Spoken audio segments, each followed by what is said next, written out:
Hola, ¿cómo están? Mi nombre es Dylan. Hoy hablaremos de mi país Irlanda y su política social, centrándonos principalmente en su implementación del sueldo mínimo y sus efectos sobre los sectores de bajos ingresos. Para empezar, Irlanda es un país miembro de la Unión Europea y ubicado al noroeste de dicho continente. Se independizó del Reino Unido en 1922, hace más de 100 años, y desde entonces, Irlanda ha sufrido un gran crecimiento económico, siendo su principal fortaleza su apertura al mercado internacional, con un gran flujo de exportaciones e importaciones. Sin embargo, Irlanda sufría de un problema: a medida que su crecimiento se aceleraba, la desigualdad del país también se hacía mayor.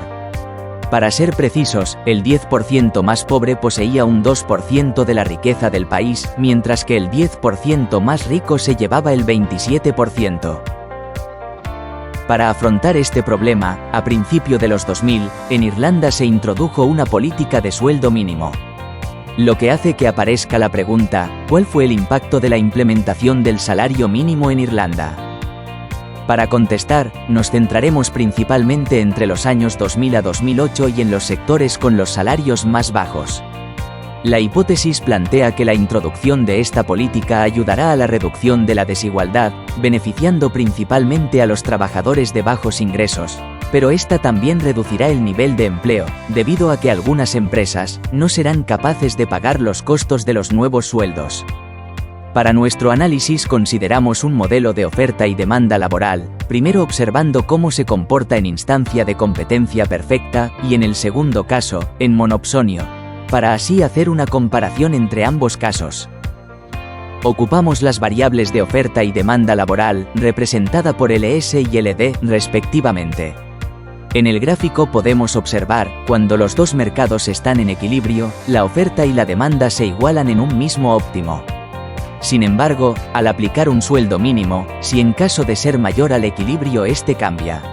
Esto se debe a que las empresas ven menos rentable contratar a los mismos trabajadores que antes, lo que hace que caiga la demanda, pero al mismo tiempo estos desean trabajar más debido a que sus sueldos aumentan, lo que hace que suba la oferta por trabajo, produciendo un desequilibrio.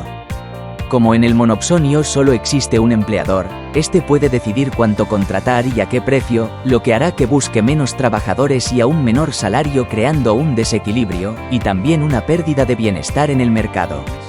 En este caso, a diferencia del de competencia perfecta, un sueldo mínimo impide al monopsonista aplicar su poder sobre el mercado, generando un beneficio a los trabajadores, tanto en su empleabilidad como en el salario.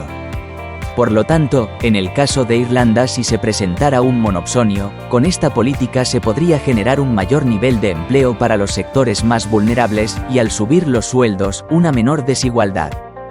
Para el ejercicio empírico, estudiamos el impacto del sueldo mínimo, centrado en la participación laboral y la estructura de ingresos.